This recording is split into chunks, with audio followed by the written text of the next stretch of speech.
Good morning students. मैं Ravindra Kumar RS coaching की political की थर्ड क्लास लेके आया हूँ आज, जिसमें हम आपको 25 क्वेश्चन की एक सीरीज करा रहे हैं। इसमें आपका पहला क्वेश्चन है, भारत के प्रथम निर्वाचन आयुक्त कौन थे? तो बेटा भारत के प्रथम निर्वाचन आयुक्त सुकुमार सेन थे। इसका दूसरा क्वेश्चन है, भारत के वर्तमान लोकसभा अध्यक्ष कौन थे? तो ओम बिरला हैं। वर्तमान लोकसभा अध्यक्ष ओम बिरला हैं, जबकि जबकि प्रथम लोकसभा अध्यक्ष वासुदेव मावलंकर थे। इसका तीसरा क्वेश्चन है, भारत के वर्तमान विदेश मंत्री कौन हैं? तो भारत के वर्तमान विदेश मंत्री बेटा एस जयशंकर हैं। चौथा है, भारत के वर्तमान में कितने राज्य? भारत में वर्तमान में कितने राज्य हैं बेटा? तो 28 राज्य हैं वर्तमान में। उसके बाद है, उत्तराखंड राज्य कब बना? पाँचवा क्वेश्चन है कि उत्तराखंड राज्य कब बना? तो उत्तराखंड राज्य बेटा बना था 9 नवंबर 2000 को। इसके बाद छठा क्वेश्चन, उत्तराखंड के राज्य पक्षी का नाम? तो उत्तराखंड के राज्य पक्षी का नाम बेटा क्या है? मोनाल है। क्या है? मोनाल। उसके बाद है, भारत में 1959 में किसने शरण ली थी? भारत में 1959 में किसने शरण ली थी? तो वो ली थी दलाई लामा ने। किसने ली थी? दलाई लामा ने 1959 में भारत में शरण ली थी। उसके बाद है बेटा कि आठवां क्वेश्चन है, पंचशील समझौता कब और कहाँ हुआ? तो पंचशील समझौता कब हुआ बेटा? 17 सितंबर 1955 को। 17 सितंबर 1955 को बेटा ये हुआ। नवा क्वेश्चन है, मिल्क मैन ऑफ इंडिया के किसे कहा जाता है? मिल्क मैन ऑफ इंडिया किसे कहा जाता है? तो ये कहा जाता है बेटा वर्गीस कुरियन को बोला जाता है। किसको बोला जाता है? ये वर्गीस कुरियन को। उसके बाद अब मोस्ट इम्पॉर्टेंट क्वेश्चन है 10वां कि पहली पंचवर्षीय योजना कब प्रारंभ हुई थी? ये बोर्ड में भी आ रखा है क्वेश्चन। तो पहली पंचवर्षीय योजना 1951-52 में हुई थी। अगर एक डेट पूछेगा तो आप 1952 को टिक करेंगे। ठीक है बेटा। उसके बाद है 11वां, भारतीय सांख्यिकी संस्थान के संस्थापक? तो बेटा भारतीय सांख्यिकी संस्थान के संस्थापक जो थे, कौन थे वो? तो वो थे महालनोबिस। क्या थे? महालनोबिस। उसके बाद है 12वां क्वेश्चन है, ये भी क्वेश्चन पिछले पेपर में बना है बेटा कि बॉम्बे प्लान किस वर्ष आया? तो बॉम्बे प्लान किस वर्ष आया बेटा? 1944 में बॉम्बे प्लान आया था। इसके अंतर्गत हम जो पूंजीपति होते थे उनका एक संगठन बनाया था। ये मुंबई में था। ये समूह एक बिजनेस में अपना कार्य करता था। उसके बाद 13वां क्वेश्चन कि भारत में हरित क्रांति के जनक डॉक्टर एम एस स्वामीनाथन थे। भारत में हरित क्रांति के जनक डॉक्टर एम एस स्वामीनाथन थे। अगर विश्व में पूछता तो डॉक्टर नॉर्मन बोरलॉग माने जाते। कौन माने जाते बेटा? Doctor Norman Borlaug. इसके बाद 14वां क्वेश्चन है आपका बेटा, नीति आयोग की स्थापना? तो नीति आयोग की स्थापना बेटा 1 जनवरी 2015 को हुई। नीति आयोग की स्थापना कब हुई? 1 जनवरी 2015 को हुई थी। इसका जो अध्यक्ष होता है वो भारत का प्रधानमंत्री होता है, जबकि इसके वर्तमान उपाध्यक्ष जो हैं वो आपके सुमन बेरी हैं।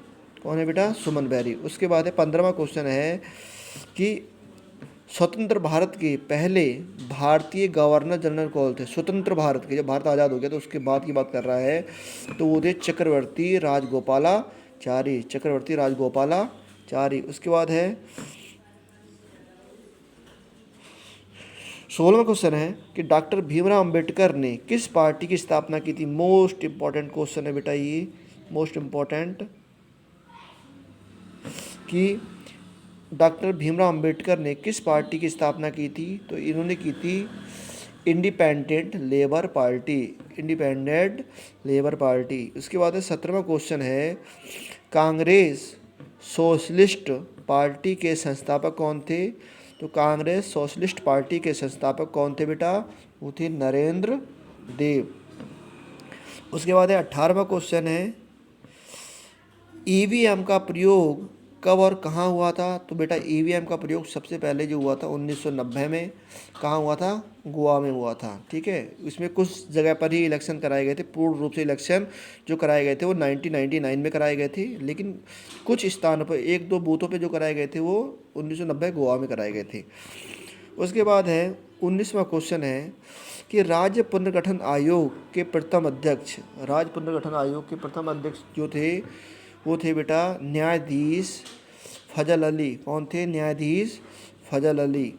उसके बाद है 20वां क्वेश्चन है, भारत के प्रथम गृह मंत्री, भारत के प्रथम गृह मंत्री जो थे वो थे सरदार वल्लभ भाई पटेल। कौन थे? भारत के प्रथम गृह मंत्री कौन थे? सरदार वल्लभ भाई पटेल थे। और यही भारत के पहले उप प्रधानमंत्री भी यही थे। कभी कभी क्वेश्चन बन जाता है कि भारत के पहले उप प्रधानमंत्री कौन थे, तो वो थे सरदार वल्लभ भाई पटेल। उसके बाद है आपका अगला क्वेश्चन है 21वां क्वेश्चन आपका है कि भारत के पहले प्रधानमंत्री कौन थे? तो बेटा भारत के पहले प्रधानमंत्री जो थे वो थे जवाहरलाल नेहरू। कौन थे? भारत के पहले प्रधानमंत्री कौन थे? तो बेटा ये थे जवाहरलाल नेहरू। इन्होंने सबसे लंबा कार्यकाल देखा है प्रधानमंत्री का, सबसे लंबे टाइम तक यही प्रधानमंत्री रहे थे भारत के। उसके बाद अगला क्वेश्चन है, भारत के प्रथम राष्ट्रपति का नाम, भारत के प्रथम राष्ट्रपति का नाम बेटा डॉक्टर राजेंद्र प्रसाद। इन्होंने भी 10 साल कार्यकाल अपना पूरा किया। उसके बाद अगला क्वेश्चन है आपका 23वां कि जय जवान जय किसान का नारा किसने दिया? जय जवान जय किसान का नारा किसने दिया? तो बेटा ये दिया लाल बहादुर शास्त्री ने। किसने दिया? लाल बहादुर शास्त्री ने ये नारा दिया था। ये भी क्वेश्चन इंपॉर्टेंट है, पेपर में बनता है कभी कभार ये। उसके बाद है आपका 24वां क्वेश्चन कि महात्मा गांधी की हत्या कब हुई? तो महात्मा गांधी की हत्या बेटा कब हुई थी? तो महात्मा गांधी की हत्या 30 जनवरी 1948 को नाथूराम गॉडसे के द्वारा गोली मारकर कर दी गई थी। उस समय जो नाथूराम गॉडसे थे उन्होंने इनकी हत्या कर दी थी 30 जनवरी 1948 को। ठीक है। उसके बाद आपका लास्ट क्वेश्चन है 25वां क्वेश्चन है बेटा, इम्पॉर्टेंट है, मोस्ट इम्पॉर्टेंट क्वेश्चन, ये है ताशकंद समझौता कब और किसके मध्य हुआ? तो ताशकंद समझौता बेटा ये किस किसके मध्य हुआ था? तो ये 1966 में 1966 में लाल बहादुर शास्त्री और पाकिस्तान के प्रधानमंत्री अयूब खां के बीच हुआ था। तो ये इम्पोर्टेंट क्वेश्चन है बेटा, 1966 में लाल बहादुर शास्त्री और पाकिस्तान के प्रधानमंत्री अयूब खां के बीच में हुआ था। तो बेटा ये कुल मिला के 25 क्वेश्चन थे आपके। इस क्वेश्चनों को आप याद करेंगे, इसको आप क्या नाम है अपनी कॉपी में नोट करें। और आपको वीडियो पसंद आई हो तो लाइक करें, कमेंट करें, सब्सक्राइब करें और